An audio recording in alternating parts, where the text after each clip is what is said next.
What's up, eh? Welcome to my channel. This is part 2 of that little video dealie that I was telling you about. Finally, I guess I can confess to you what this video is all about. Canadiana! How to talk like a Canadian, eh?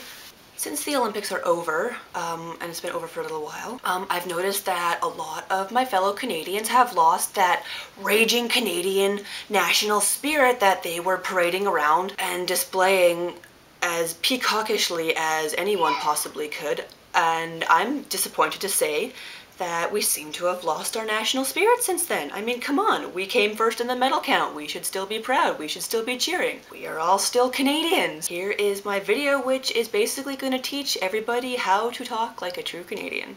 Number 1, A. It's spelled E-H, and it is a common interjection said by most Canadian people. Even typing, a lot of Canadians will still puncture their sentences with the word, and it can be compared, I guess, if you were an American, to saying, huh? A is a Canadian thing. In my opinion, Canadian could be spelled C-A-N-E-H-D-I-A-N. I'm Can-eh-dian. Second on the list, fittingly, is double double. Anybody who has watched my videos before knows that I'm a big fan of Tim Hortons coffee, and anybody who is Canadian knows that Tim Hortons is a very Canadian thing, or at least it was, like Roots, until some American got his hands on it and ruined it for all of us. Anyway, double double is a coffee order. It's 2 cream, 2 sugar. Simple as that. Third on the list is 2-4. A 2-4 is a case of beer. Precisely, a case of beer containing 24 pieces. 2-4. Number 4 is Nanaimo. It is not only a place in BC, but it is also a delicious bar-style dessert consisting of chocolate and coconut. At number 5, we have rye. Rye is our word for whiskey, because it is whiskey that is made from rye. This is a bottle, or at least it was a bottle of rye, but it's empty now. Why, you ask? Because we're Canadian! Sixth on the list, we have the word Canuck. The word Canuck is actually a slang for Canadian, as in I am a Canadian. I could be referred to as a Canuck. It is also the name of Vancouver's NHL team. Seventh on the list, we have the orgasmic food creation known as poutine. Poutine is basically just French fries smothered with cheese, often cheese curds, but a lot of places will just use shredded cheese, and covered in gravy. I've heard of places putting like processed cheese and like bacon and stuff on there. That shit's just not cool. Eighth on the list is a bit of a strange one to me. It's the word bunny hug. Apparently bunny hug is a Saskatchewan regional term.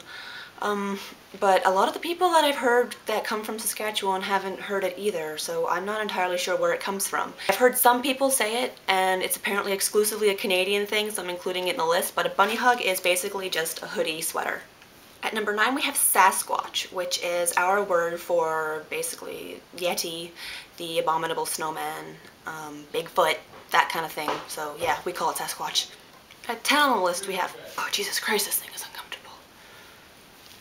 Ugh. If you've ever survived a Manitoba winter, you are familiar with the balaclava. 10 on the list, we have Deke, which is D-E-K-E, not D-I-C, the television company.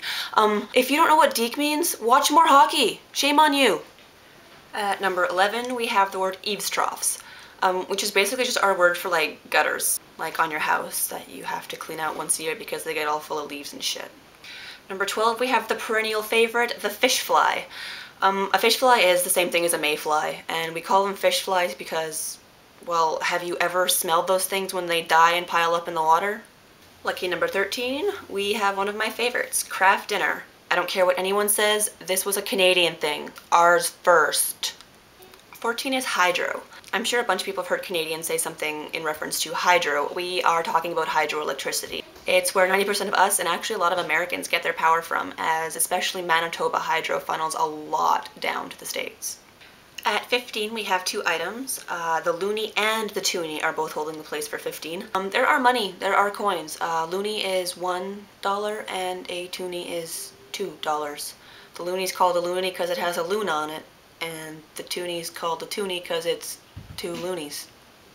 At 16, we have the word newfie, which is, I guess you could call it kind of politically incorrect, but I don't think that they're you know, not cool with it, but it is a word that refers to Newfoundlanders, people from Newfoundland. It's N-E-W-F-I-E, so like new-fie, from Newfoundland, right? At 17, we have the word serviette, which is just basically the French word for napkin. Chances are, if you're Canadian, somewhere down the line, you've got French in you.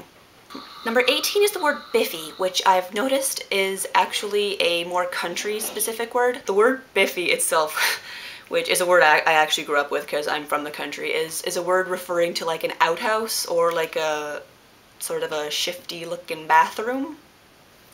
Number 20, we have the word hoser, which a lot of Canadians will recognize right off the bat from watching Great White North a lot. It was popularized by two guys named Bob and Doug McKenzie. I would suggest you Google them as soon as you're done watching this video if you're unfamiliar with who they are. It's funny, every time I hear the words Bob and Doug McKenzie, it makes me want to sing.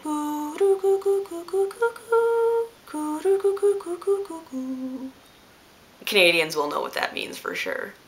At 21, we have the word 2-6, which is your standard size bottle of liquor is what we call a 2-6. Like, this is a 2-6 of vodka. Again, it's empty. Why? Because I'm Canadian.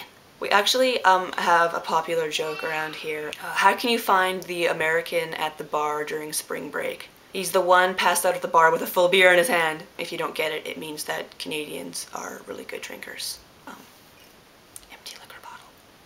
At number 22, we have the word parkade, which is not a park and an arcade combined, I'm afraid. It is actually our word for a multi-leveled parking garage, so.